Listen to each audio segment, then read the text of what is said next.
اللهم صل على سيدنا محمد وعلى آل سيدنا محمد. أعوذ بالله من الشيطان الرجيم. بسم الله الرحمن الرحيم. الحمد لله رب العالمين، والصلاة والسلام على سيد المرسلين وعلى آله وصحبه أجمعين. Rabbi syarah li sadri wa yassir li amri wahlul 'uqdatam min lisani yafqahu qawli. Subhanaka la ilma lana illa ma 'allamtana innaka antal alimul hakim. ولا حول ولا قوة إلا بالله العلي العظيم. Kitab Pati Paridah, muka surat 42, baris yang kelima daripada bawah. Baris yang kelima daripada bawah. Qala al-muallifu rahimahullahu ta'ala wa nafa'ana bi'ulumihi amin. Dan mustahil, lawannya lawan bagi sifat amanah, iaitu lawan bagi sifat amanah khiyanah. Khiyanah erti apa maksud khiyanah? Khiyanah ni bahasa Arab. Khiyanah bahasa Arab. Kalau kita gok khiyanah ni karut tau. Saya mengaji dahulu, khianah diterjemah dengan karut. Amanah diterjemah dengan berjuruh. Khianah terjemahan dia karut. Apa makna khianah? Erti khianah mengerja perkara yang ditegah oleh Allah Subhanahu wa ta'ala. Itu khianah. Mengerja perkara yang ditegah oleh Allah Subhanahu wa ta'ala. Ini lawan kepada sifat yang wajib bagi Rasul, amanah. Lawannya khianah. Amanah tidak mengerjakan sekali-kali akan segala yang ditegah. Khianah mengerjakan perkara yang ditegah. Amanah tidak sesekali mengerjakan segala yang ditegah. Khianah mengerja perkara yang ditegah. Jadi amanah ni tidak sekali-kali mengerjakan segala yang ditegah. Tidak sesekali mengerjakan segala yang ditegah. Khianah ni mengerjakan perkara yang ditegah. Dan arti segalalah, satu perkara yang ditegah pun dipanggil khianah. Ni mustahil atas Rasul. Amanahnya tidak sekali mengerjakan sekali tegah walaupun satu perkara. Khianah sebaliknya mengerja perkara tegah walaupun satu perkara ditegah, mustahil pada akal. Ini mustahil pada akal. Kemudian yang menjadi kewajipan syarak atas kitanya, kita berpegang bahawa Nabi Rasul tidak khianah. Ini kita kena fahamlah. Sifat wajib pada akal. Sifat mustahil pada akal. Yang mana hukum wajib akal, mustahil akal ni dipanggil hukum akal yang tiga. Hukum akal ada 3. Wajib, mustahil, harus. Jadi hukum akal yang 3 ni adalah wasilah, tangga jalan kepada kewajipan syarak kita yang paling besar adalah berpegang di akidah. Itu kewajipan syarak yang paling besar kepada kita. Hukum akal, wajib pada akal, rasa amanah. Mustahil pada akal, rasa khianah. Itu bukan pegangan, itu hukum akal yang menjadi wasilah, yang menjadi tangga jalan kepada kewajipan syarak yang paling besar adalah berpegang di akidah. Berpegang ni berpegang macam mana? Berpegang kepada hukum. Hukum bagi wajib pada akal, hukum bagi mustahil pada akal. Jadi sifat amanah sifat yang wajib pada akal. Hukumnya mestilah rasul bersifat dengan sifat amanah. Kita berpegang hak tu. Kita berpegang rasul mesti amanah. Jadi mesti amanah hukum kepada sifat yang wajib. Bila akal kita tilik oleh akal, rasul wajib amanah. Akal dok terima bahawa rasul tidak amanah. Bila akal memutuskan bahawa nabi rasul wajib amanah, maka kita pun berpegang di akidah rasul mestilah bersifat dengan sifat amanah. Ini kita pegang. Sebaliknya pergi pada sifat yang mustahil. Sifat mustahil ni sifat yang akal tak terima. Nak kata rasul ni khianah, akal tak terima sama sekali. Rasul yang dilantik oleh Allah tiba-tiba khianah, buat perkara yang Allah Ta'ala tegur.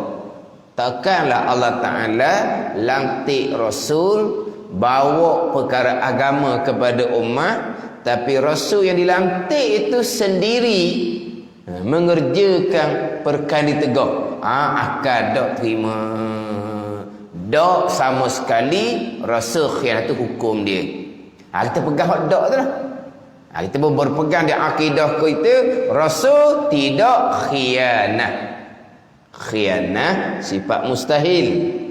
Hukumnya bila khianah sifat mustahil, akal tak terima, hukumnya rasul tidak khianah kan? Sebab khianah akal tak terima.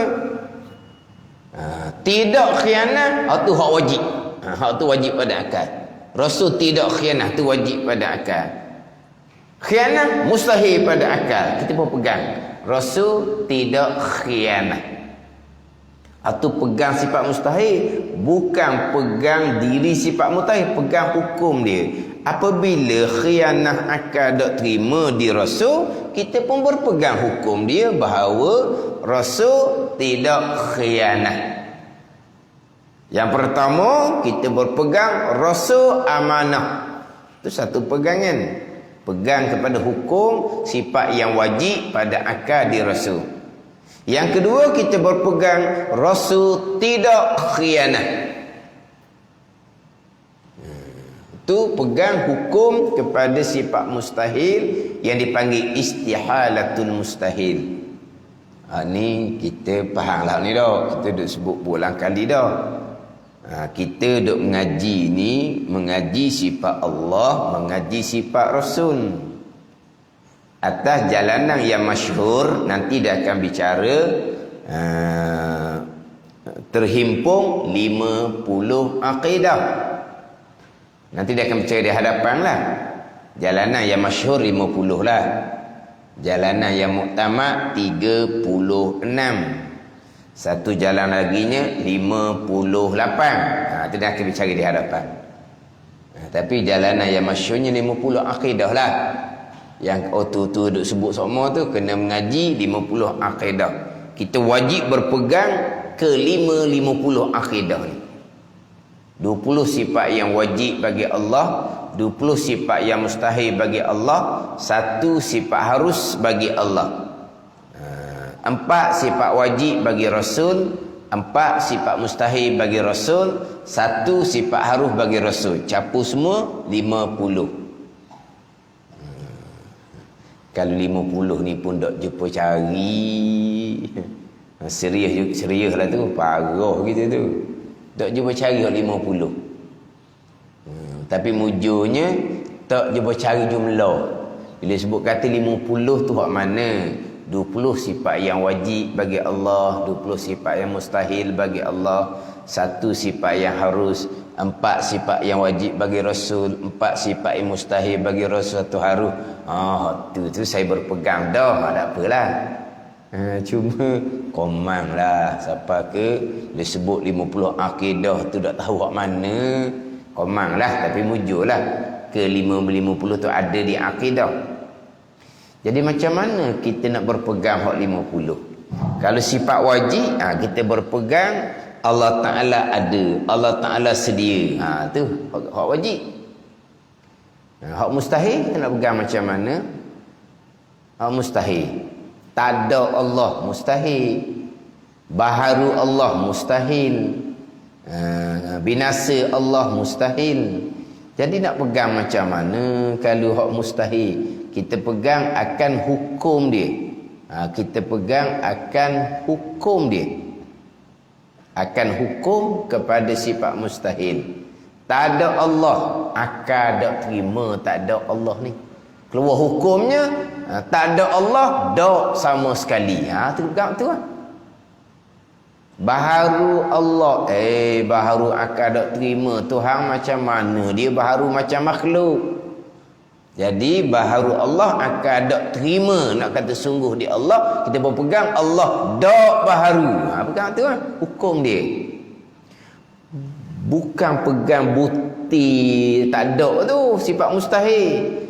Bukan pegang bukti baharu tu sifat mustahil. Pegang tu kafir lah. Pegang Allah tak ada, pegang Allah baharu, memanglah kafir. Dah tu pegang sifat mustahil, bukan pegang bukti sifat mustahil, pegang hukum dia. Bila tak ada Allah akan tak terima, keluarlah hukumnya. Tak ada Allah, tak sama sekali. Apabila baharu Allah akan tak terima, kita berpegang hukum dia, baharu Allah tak sama sekali. Jadi kita pegang dua lapis tu. Yang pertama kita pegang Allah ada. Yang kedua kita pegang tak ada Allah tak sama sekali. Kita pegang Allah sedia. Kita pegang satu lagi Allah tidak baharu. Ni dua ni. Ni pegangan. Hak dak pun pegang juga. Barulah kata kemah kita pegang hak wajib. Nampak ni? Walaupun ialah kalau tak sebut hak hukum ada sifat mustahil. Kalau kita pegang kejap Allah Ta'ala ada, tak ada Allah, memang dak lah di akidah kitanya. Kalau pegang Allah ada, tiba-tiba tak ada Allah mungkin juga. Pegang Allah ada tu tak pegang lagi lah.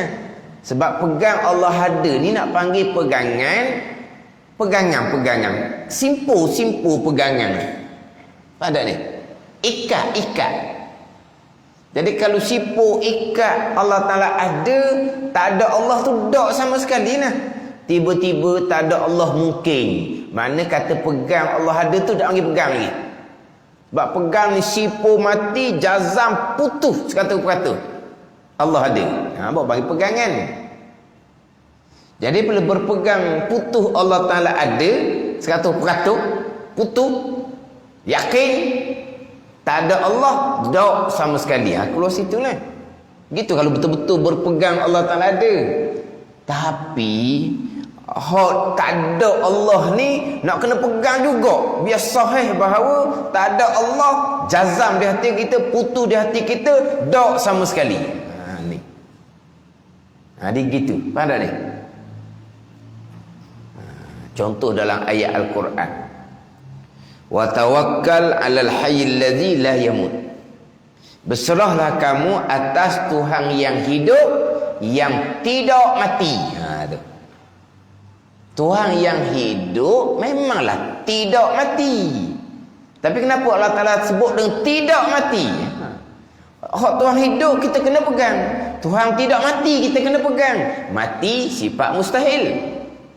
Hidup sifat wajib. Kita pun berpegang Allah hidup. Mati sifat mustahil. Akal tak terima kalau Tuhan mati. Bila akal tak terima kata Tuhan mati, kita pun berpegang hukum dia. Mati Tuhan tak sama sekali. Tuhan tidak mati. Wa tawakkal 'alal hayyil ladzi la yamut. Tuhan kata, berserahlah kamu atas Tuhan yang hidup, yang tidak mati. Ada ni. Jadi hak tidak tu ayat ni sebut terang-terang. Ayat tak sebut pun di huraian ada. Qul huwallahu ahad. Bila dihuraikan Allah Esa, kita pasti akan sebut Allah tidak berbilang. Berbilang mustahil. Tidak berbilang jangan kita nak pegang. Tapi kalau pegang kejap Allah ada, tak ada Allah pastilah dok kita mesti pegang. Dok padang dengan yalah bila berpegang jazam putus di hati Allah ada, lazimnya tak ada Allah pasti dok sama sekali. Lazim dia gitulah. Pada ni. Mari daripada kita berpegang Allah sedia, jazam putus di hati 100% yakin Allah sedia, pasti lazim daripada Allah sedia, jazam di hati, baharu Allah pasti dok sama sekali. Lazim dia gitu. Tapi bab pegangan tak boleh nak pakai lazim-lazim itu. Kena sebut terang-terang. Kena pegang terang-terang. Ada Allah kena pegang. Tak ada Allah dok sama sekali kena pegang. Baharu Allah dok sama sekali kena pegang. Hidup Allah kena pegang. Tidak mati Allah pun kena pegang. Ni dalam bab pegangan. Dua lapis.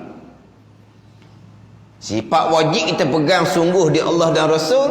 Sifat mustahil kita pegang dok sama sekali di Allah dan Rasul. Ada ni. Sama dengan bicara sifat Rasul. Kita pegang dalam akidah kita, Nabi Rasul pasti benar. Kalau kazib dusta, akal tak terima Rasul dusta. Kita pun pegang di akidah kita, Nabi Rasul tidak dusta. Pegang dua lapis. Pegang dah dua lapis tu, kena ada dalil pula. Dua-dua kena ada dalil. Berpegang Allah ada, apa dalil? Berpegang tak ada Allah dok sama sekali, apa dalil? Gitu. Berpegang Allah hidup, apa dalil? Berpegang Allah tidak mati, apa dalil? Dia kena dalil pula. Tapi dalil berpegang akan hukum bagi sifat wajib dan dalil berpegang akan hukum bagi sifat mustahil, dalil yang satu. Kita berpegang Allah ada, dalilnya ada makhluk. Kita berpegang tak ada Allah dok sama sekali, dalilnya ada makhluk. Jadi dalil yang sama. Sebab itulah khilaf ulama. Satu hukum akal ni sama ada keluar 3 wajib syarak ataupun 4 wajib syarak. 3 kewajipan syarak yang asing-asing ataupun 4 kewajipan syarak. Kita boleh beza dah. Hukum akal itu hanya wasilah tangga jalan kepada hukum syarak pegangan. Jadi sekarang ni satu hukum akal tu kewajipan syarak di akidah kita yang kita kena berpegang ni 3 ke 4. Ni kewajipan syarak akidah ni. Bukan kewajipan syarak semayang puasa tu. Tu kewajipan syarak besar juga. Tapi ini kewajipan syarak akidah lagi besar. Mana kewajipan syarak yang pertama? Kita berpegang di akidah kita Allah ada. Itu kewajipan syarak yang pertama. Kewajipan syarak yang kedua, apakah dalil kamu berpegang Allah ada? Berdalilkan ada makhluk. Itu kewajipan syarak yang kedua. Kewajipan syarak yang ketiga, kita berpegang di akidah kita tak ada Allah dak sama sekali. Apakah dalil kamu berpegang tak ada Allah dak sama sekali? Dalilnya ada makhluk. 4 wajib syarak di situ. 4 pahala yang asing-asing. Kata setengah pandangan, pak mana 3 je? 3-nya macam mana? Yang pertama, berpegang Allah Ta'ala ada. 1 wajib syarak. Yang kedua, berpegang tak ada Allah dak sama sekali. 2 wajib syarak. Yang ketiganya, dalil Allah Ta'ala ada yang kita pegang tadi. Dalil tak ada Allah dak sama yang kita pegang tadi. 1 dalil je. Ada makhluk yang sama. Jadi 3 je lah. Nah, kalau 3 boleh 3 je pahala kewajipan syarak. Kalau 4 lagi bagus, boleh 4 pahala kewajipan syarak. Anak ni. Samalah kita berpegang Rasul benar. 1 kewajipan syarak. Dalilnya Allah kurniakan mukjizat kepada Rasul, seolah-olah Allah aku dah Rasul tu benar. Tu dalil pegangan kita Rasul benar. Kita berpegang di akidah kita dusta Rasul dak sama sekali. Itu yang ketiga. Dalilnya dalil mukjizat hak Allah Taala kurniakan pada Rasul lah. Jadi situ sama ada 4 kewajipan syarak ataupun 1 pandangan 3 kewajipan syarak. Ada ni. Hak ni ada di akidah kita belaka dah. Sekarang kita bicara sifat amanah mustahil, lawan dia khianat. Kita berpegang di akidah kita Rasul amanah. Kemudian sifat mustahil yang akan tak terima khianah. Khianah para nabi dan rasul ni akan tak terima sama sekali. Mana mungkin Rasul khianah mengerjakan perkara yang ditegah. Kalau gitu gak hukumnya Nabi Rasul pastilah tidak khianah. Dia pun berpegang di akidah kita Nabi Rasul tidak khianat. Itu 2 kewajipan syarak. Dalil kita di bawah. Dalil Rasul amanah, dalil Rasul tidak khianat. Tidak khianat itu dipanggil istihalatul mustahil. Hukum kepada sifat mustahil. Apa hukum dia? Dak sama sekali sifat mustahil di Allah, dak sama sekali sifat mustahil di Rasul. Itu hukum dia. Itu yang kita nak pegang. Bukan pegang bukti sifat mustahil. Bercanggah lah.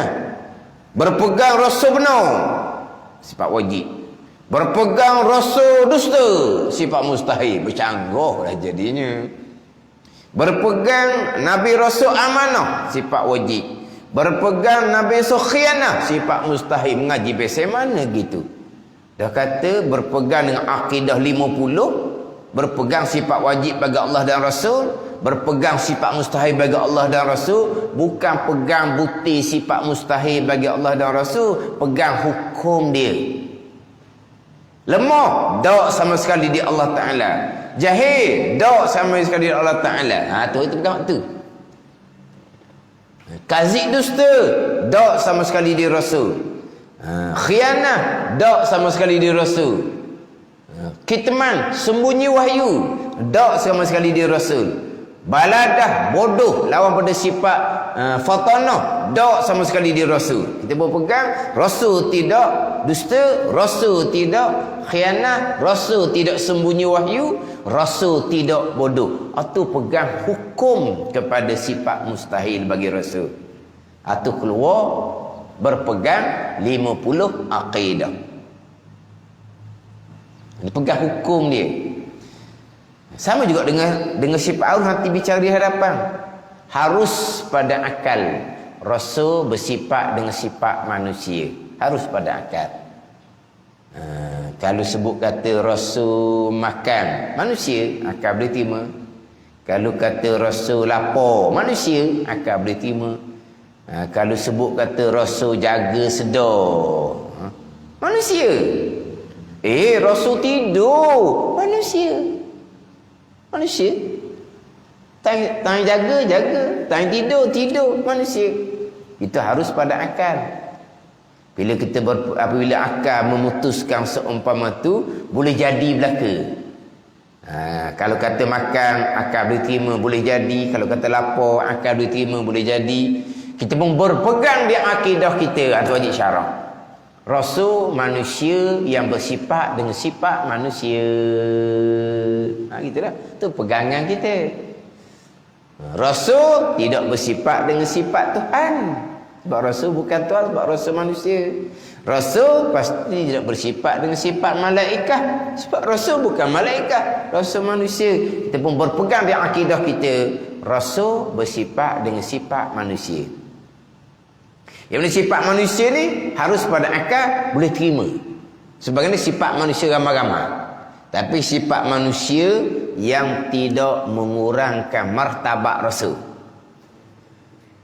Sifat manusia yang tidak mengurangkan martabat kedudukan Rasul. Walaupun Rasul ni manusia, bukan manusia biasa. Pilihan Allah Subhanahu wa taala pada azal. Rasul ni pilihan Allah Taala pada azal. Bukan Allah Taala sampai masa tengok siapa di kalangan orang Quraisy ni yang selayaknya nak latih Rasul ni. Tengok, ada seorang nama Muhammad. Muhammad ni orang baik, Allah pun pilih Muhammad. Dia Allah ni macam dia. Nak tengok pula, nak tengok kemudian dalam ramai-ramai ni hok mana hok boleh harap. Macam dia pula jadinya. Macam manusia biasa. Kan kita kan manusia biasa kan. Kita tengok ramai-ramai ni, mana yang kita nak ambil buka hadapan dalam ramai-ramai ni. Kita duk puati. Kita pun buat keputusan ambil dia buka hadapan. Buat apa gitu? Kita jahil. Kena perhati tengok dulu. Perhati dah molek dahnya, pilih. Salah pula pilih. Buat apa? Sebab kita jahil. Dah Allah Ta'ala pilih Rasul ni daripada azal lagi. Bukan Allah Ta'ala pilih kemudian. Mana ni? Tadilah dia kata orang Quraisy ni mana? Hok paling berjuruh ni. Jumpalah nama Muhammad. Dah. Mana Nabi Rasul ni bukan Nabi Muhammad saja nah. Dipilih oleh Allah pada azal. Jadi Nabi Rasul ni Tuhan pelihara daripada sebelum dilahirkan lagi. Sebab apa? Walaupun pada masa tu bukan Rasul lagi, belum dilantik, tapi bukan manusia biasa-biasa macam orang lain. Cuma kita kata sebelum dia jadi Rasul, mereka manusia biasa. Manusia biasa dengan makna bukan Rasul lagi. Tak? Sebelum nanti di Rasul, macam Nabi Muhammad sallallahu alaihi wasallam, umur 40 tahun tu boleh nanti di Rasul lagi. Kita sebut Nabi Muhammad ni manusia biasa. Bukan manusia biasa macam biasa ni dah. Manusia biasa pilihan Allah yang Tuhan pilih pada azal akan menjadi Rasul. Yang Tuhan pelihara dah. Daripada awal Tuhan pelihara dah. Bukan kata manusia biasa, bukan masuk gitu dah. Tapi sebut manusia biasa dengan bahawa bukan Rasul lagi masa tu. Sama juga kita berpegang Rasul bersifat dengan sifat manusia. Kita berpegang Rasul sifat manusia. Manusia yang biasa. Dah, sifat manusia yang terpilih lah. Sifat manusia yang tidak mengurangkan martabat mereka sebagai seorang Rasul. Sama juga sebelum dilantik Rasul, manusia biasa bukan Rasul, tapi manusia biasa yang bersifat dengan sifat yang selayaknya apabila nanti mereka mengaku merekalah Rasulullah. Bila mereka mengaku merekalah Rasulullah, tilik ikut sebelum tu, memang ini manusia yang terpilih. Ada ni? Mana sampai masa Nabi Rasul ni, Rasul mengaku ianya sebagai seorang Rasul, maknanya tilik pada sifat-sifat sebelum ni.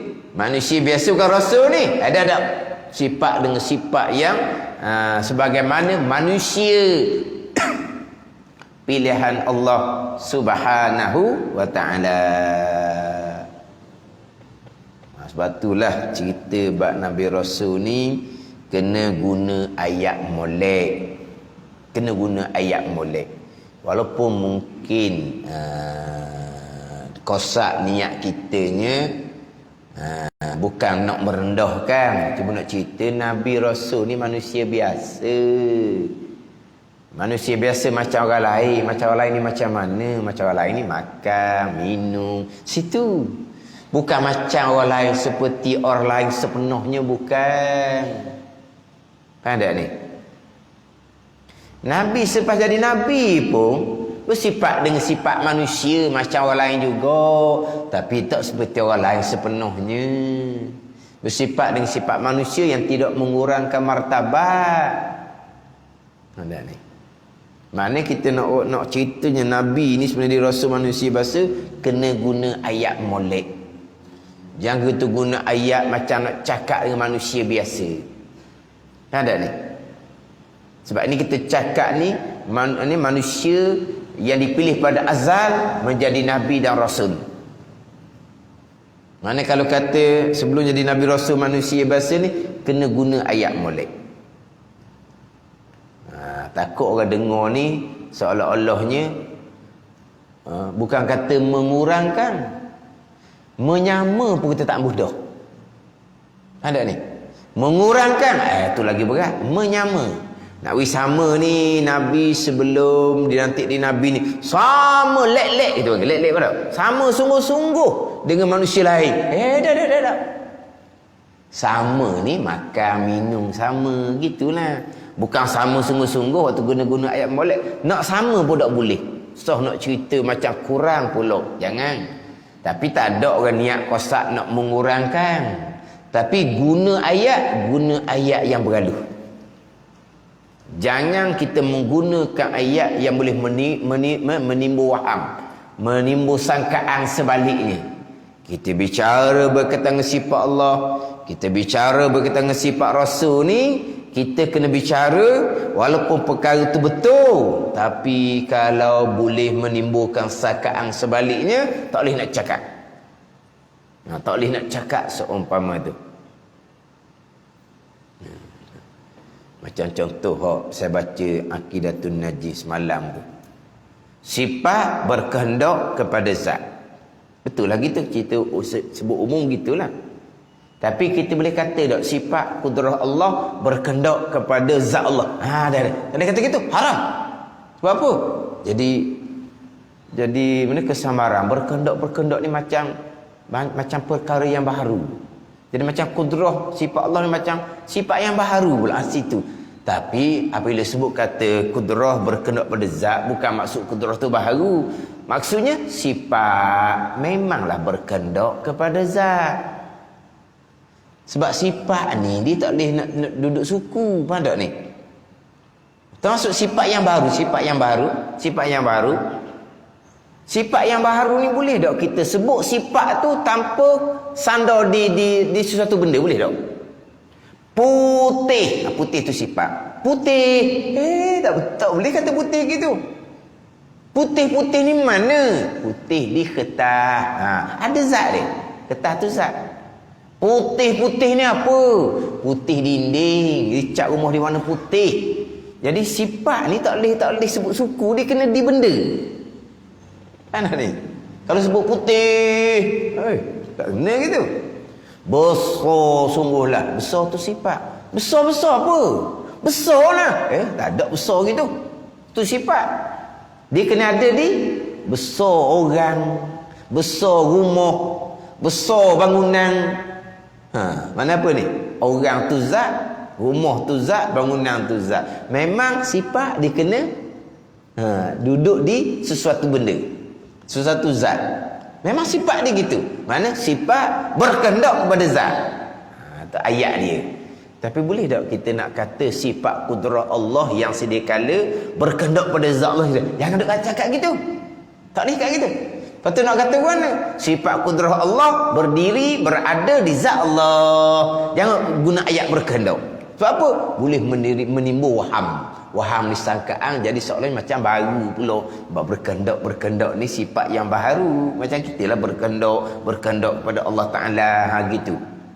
Mana bukan salah tapi boleh menimbul waham. Betul kata kena cermat. Bicara bab sifat Allah Rasul kena cermat. Ada ni. Bicara bab sifat Allah berada. Lepas tu jadi berada ni jangan sadar gitu. Sebab apa? Ni banyak kesamaran timbul. Pada ni. Ni berkait dengan sifat Allah, berkait dengan sifat Rasul. Saya pernah dengar ayat tu. Maksud dia kok mana wallahu alam, tapi ayat tu ada guna. Nak ceritanya Allah yang buat langit dan bumi. Allah yang menetapkan hukum untuk takbir bumi ni macam mana. Langit Allah buat, bumi Allah buat. Ada ni. Manusia Allah buat. Manusia baik Allah Ta'ala buat. Manusia jahat Allah Ta'ala buat. Kemudian Allah menurunkan Rasul, bawa Al-Quran, menetapkan hukum macam mana kita nak takbir di kalangan manusia. Ada ni. Tiba-tiba panda kita buat hukum sendiri. Tinggal hukum Al-Quranul Karim. Bukan buat hukum sendiri. Ambil hukum orang kafir tinggal pula. Ambil hukum orang kafir tinggal. Hukum Al-Quran diketepikan. Kena ke gitu? Langit Allah punya, bumi Allah punya, manusia Allah punya. Manusia baik jahat Allah yang jadikan. Allah turunkan Rasul, bawa Al-Quran. Dalam Quran merangkumi hukum sesama manusia, dia ambil hukum lain. Memang tak patut sangat-sangat lah ni. Begitu maksudnya. Ayat yang digunakan macam mana? Allah perlu rejak buat langit dan bumi sebab masa ambil hukum manusia dan ambil hukum Allah. Allah perlu rejak buat langit bumi. Apa maksud dia gitu? Saya sebut tadi kemungkinan maksud dia. Tapi ayat yang digunakan tu, Allah perlu rejak buat langit dan bumi. Tiba-tiba kamu pandai-pandai ambil hukum manusia, letak di bumi Allah Subhanahu Wa Taala. Allah perlu rejak buat langit bumi ni. Allah perlu rejak. Adakah dia maksud Allah ni macam kita ni gemuk perlu rejak? Tak gitulah. Mustahil dia maksud begitu. Lepas tu masuk Allah perlu rejak. Allah buat langit bumi ni. Kenapa kamu pandai-pandai nak ambil hukum lain? Ambil hukum Allah lah. Sebab Allah buat langit bumi kan. Maksud dia gitulah. Tapi nak sungguhnya Allah perlu rejak buat langit bumi. Pandai-pandai akan mengambil hukum manusia. Nak takbir bumi Allah Ta'ala ni. Allah perlu rejak buat langit bumi. Haram awal cakap gitu. Maksud dia kita boleh letak. Tu kita boleh letak pasal umpama tu. Tapi dengar dia orang jahil, Allah perlu juga kalau kita tengok ke kita je perlu. Tapi tak mungkinlah orang yang ceramah ni bermaksud Allah berperlu. Tak mungkin maksud dia. Tapi ayat yang digunakan dia panggil apa ni? Tak beradab, tidak bersopan berkaitan dengan sifat Allah, sifat Rasul. Ni cakap ikut akal sendiri. Allah perlu rejak buat langit dan bumi. Tiba-tiba kamu pandai-pandai ambil hukum manusia nak tabir bumi Allah Subhanahu Wa Taala. Kejut dengar.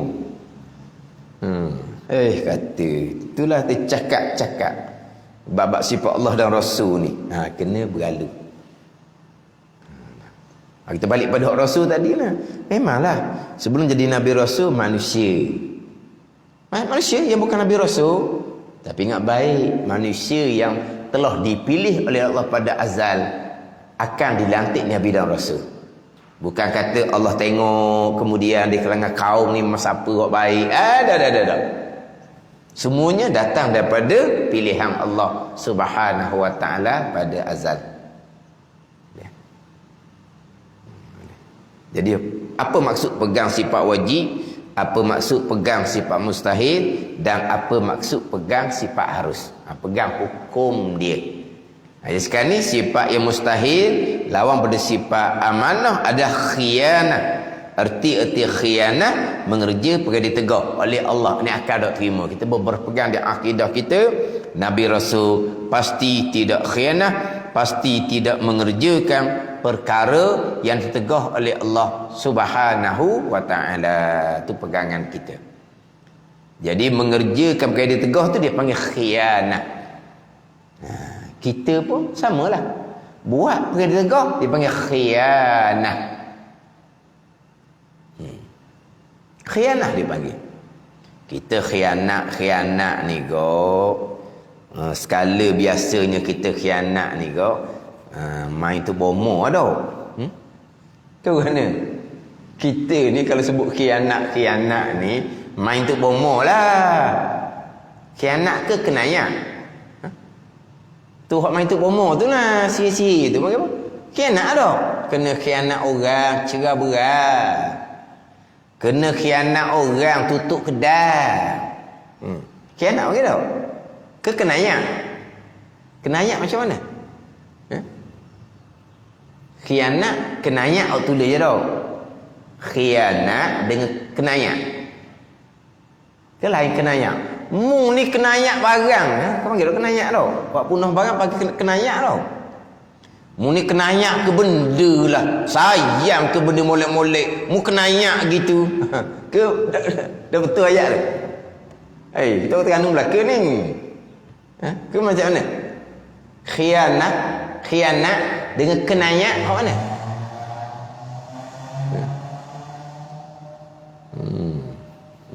Tapi kita sebut kata khianat ni bomo. Lalu kedah tutup semua. Padahal kedah nak tutup pun. Orang lalu tu nampak tutup. Nampak tutup lah. Tuan kedah sayang nak buka api. Bukalah api besar sikit. Biar orang nampak kedah tu bercahaya. Ni kedah malap. Biar lalu tak nampak nak ketutup. Tuan kedah sayang elektrik. Pasang api besar-besar biar orang nampak.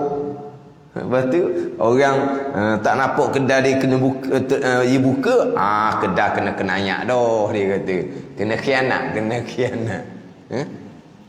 Dah ada ke bukan Muhammad tu? Memang ada. Sihir ni daripada zaman Nabi Musa AS lagi nya.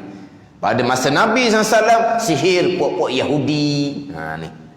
Sihir ni memang perkara yang berlaku. Itu perbuatan syaitan berlaku tu. Perbuatan syaitan dan perbuatan manusia yang berperangai syaitan. Manusia tapi berhati perut syaitan. Itu kerjaan syaitan berlaku tu. Badak ni. Waktu dosa besar dosa anak Adam tu. Nak berobat balik, lepas tu nak minta maaf tu. Faham tak ni? Oh ni memang tak ada hati perut lah. Memang hati syaitan sungguh lah. Kenapa tu? Kerana dengki, kerana dendam. Kerana tak redha akan pembahagian yang ditetapkan oleh Allah. Nampak orang boleh lebih. Pembahagian yang ditetapkan oleh Allah. Dapat pasangan baik, itu jodoh yang ditetapkan oleh Allah. Kita terimalah. Hak ketetapan Allah Ta'ala, redha lah. Tak redha, maka timbul dengki, timbul dendam. Tu pergi pada perbuatan khianat, pakar sihir. Orang menega pun jadi jatuh, orang berkahwin tu dia cerah berat. Khianat ni kadang-kadang bawa kepada mati seseorang. Mati pula bukan mati biasa-biasa, mati terseksa. Ada ni. Memang perkara ni perkara berlaku, terutama dalam masyarakat. Ada perkara ni berlaku.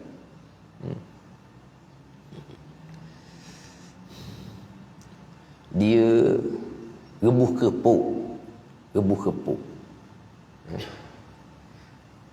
Kayu api habis dah. Atas dalam kuali tu tak rasa panas pun. Pada ni. Kayu api habis dah ni. Tak panas pun dalam. Pada ni. Cari orang berobat, tengok-tengok ada dicatat di bawah kuali tu, senyap-senyap. Ada di situ. Ni. Mana apa? Perbuatan khianat. Jadi tak panas tu, panas sejuk perbuatan Allah Ta'ala belaka.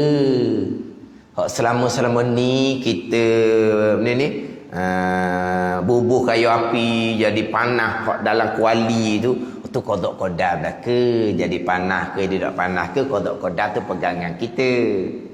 Tapi asbabnya perbuatan khianat. Tapi berlakunya tok panah tu qada dan qadar. Panah pun qada dan qadar.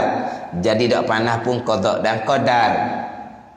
Tapi kita sandar pada asbab perbuatan khianat. Gitulah. Adakah asbab bekas? Tidak. Asbab tak bekas. Tapi nak ceritanya gitu yang Tuhan perlakukan. Asbab zahirnya perbuatan khianat. Habis kayu api, tak panah pun dalam tu. Gitu lah. Ada ni. Oh tu berat. Dia boleh cari tok caw. Tahu tok caw? Kenal tok caw? Tok caw tu boleh kata dosa mu tanggung sendiri. Dia tak mau tanggung dosa tok caw pun. Tahu buat khianat ke orang ni. Tok caw kata dosa mu tanggung. Tok caw tak mau tanggung dosa. Dia tak apalah, dosa pun dosa lah. Oh ni jahatnya manusia, hati syaitan. Siapa kata tok caw pun tak mau dosa. Mu tanggung sendiri dosa. Tak nak kata ke mana.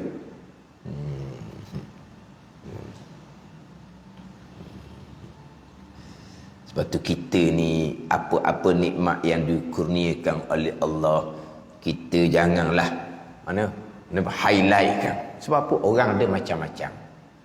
Yalah, ada orang tak puas hati, orang dengki, macam-macam. Ada ni. Kita menunjukkan sekarang orang viral belaka kan. Kaya pun viral, hidup bahagia pun viral, anak pun viral, cucu pun viral. Orang tengok bahagianya dia. Ni orang ni kata hati syaitan ni. Geram tengok dia punya keluarga, anak bagus-bagus, cucu bagus-bagus ni, menatu bagus. Ni tak ada yang kata orang ni. Dah kita dah viral kebahagiaan kita kepada umum. Tak perlu seumpama tu. Kalau ni kan banyak kan hak jenis gambar sekeluarga, tunjuk dengan macam-macam lah. Kata hati orang ni boleh tentu. Tambahan pula kalulah kata dulu-dulu seolah-olahnya situ patut kita, seolah-olahnya lah. Sepatut jodoh kita tu boleh ke orang lain. Boleh ke orang lain pula jadi bahagia hidup sampai anak cucu. Hak ni duduk tu ganti dia ni. Kebetulan dia terima jodoh pula. Hak tak bahagia. Hak di jodoh dia. Walah jodoh dia ke mana? Kalau azali telah meletakkan bukan jodoh, bukanlah. Pada masa mula-mula tu ya dah. Pada masa mula-mula je ya dah. Tapi dah sampai masa dak lah pada azal. Tapi dia nak terima. Tapi tak apalah, hidup masing-masing. Tiba-tiba dia dapat jodoh yang tak bahagia. Hak ni dapat jodoh yang bahagia. Lepas tu pukul gambar, masuk dalam FB, satu dunia tengok. Orang-orang hak seumpama ni. Hak tak redha dengan hak ni jodoh ditetapkan oleh Allah. Kemungkinan boleh berlaku macam-macam sekarang ni. Tak payahlah. Ke tak jadi hidup kehidupan kita ni. Kena nak share belaka, share. Kalau hari raya habis share, anak cucu share satu dunia. Sama-sama keluarga kita sudahlah ambil gambar, kita WhatsApp sama adik-beradik, tak apalah, sama-sama kita je. Yang masuk FB satu dunia tengok, nak cerita apa? Nak cerita apa sebenarnya? Nak cerita anak kita berjaya, menatu kita berjaya, anak kita comel, menatu kita comel, cucu kita berjaya, cucu kita comel. Kena cerita apa? Tak ada macam itu. Dia masuk gambar apa? Tak payah. Sebab apa? Ni boleh menimbulkan hasad dengki orang. Hasad dengki ni dia akan bagi macam-macam. Dia akan bagi macam-macam. Kena jaga. Tak payahlah kita nak tunjuk-tunjuk pada orang. Sebab itu semua adalah ujian daripada Allah Subhanahu wa taala belaka.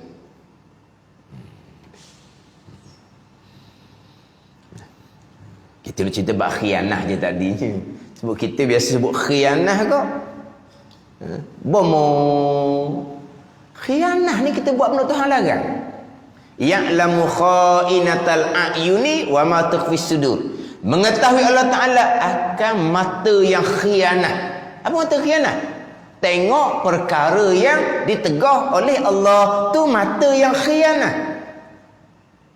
Telinga dengar perkara ditegah, telinga yang khianat. Lidah berkata-kata dengan perkara yang ditegah, lidah yang khianat. Faham tak ni? Maknanya apa perkara yang kita lakukan yang ditegah oleh Allah, khianatlah kitanya, tidak amanah. Tidak amanah. Bila kita mengerjakan bertegah dipanggil khianah, tidak amanah. Amanahnya macam mana? Buat sebagaimana yang diperintah. Kita sebagai suami, apakah perkara yang syarak perintah kepada kita? Amanah molek. Laksanakan perintah Allah tu molek. Jangan khianah amanah yang diamanahkan oleh Allah. Kita sebagai ayah dan ibu dikurniakan anak-anak, apakah perkara yang diwajibkan ke atas kita? Kita kena amanah akan perkara yang diwajibkan kepada. Jangan khianat. Jadi maknanya kalau kita meninggalkan kewajipan kita sebagai suami dengan isteri, meninggalkan kewajipan kita sebagai ayah dan ibu dengan anak, dia panggil kita ni khianat. Khianat tu panggil tidak amanah. Mana khianah ni mengerjakan perkara ditegah, khianah ni juga meninggalkan perkara yang disuruh. Meninggalkan perkara disuruh, itu dia panggil khianah. Sifat yang mustahil atas Rasul kita berpegang. Rasul tidak khianah, dan kita sebagai ummah pula yang diperintah mengikut Rasul, kita jangan khianat. Jangan sesekali kita mengerjakan perkara ditegah oleh Allah Subhanahu wa taala. Kita berpegang Rasul tidak khianat. Kita diperintah supaya ikut Rasul yang tidak khianat. Maknanya kita pun diperintahkan supaya tidak sekali-kali mengerjakan perkara yang ditegah. Hak bahagian kita berpegang Rasul tidak khianat, atau bahagian pegangan kita tidak khianat, itu bahagian syariah. Kalau kita melakukan perkara yang ditegah, mana kita khianat akan hukum hakam Allah Subhanahu wa taala. Berpegang sifat yang wajib, berpegang hukum sifat mustahil, apakah dalil? Dalil amanah. Buat tajuk dalil amanah saja.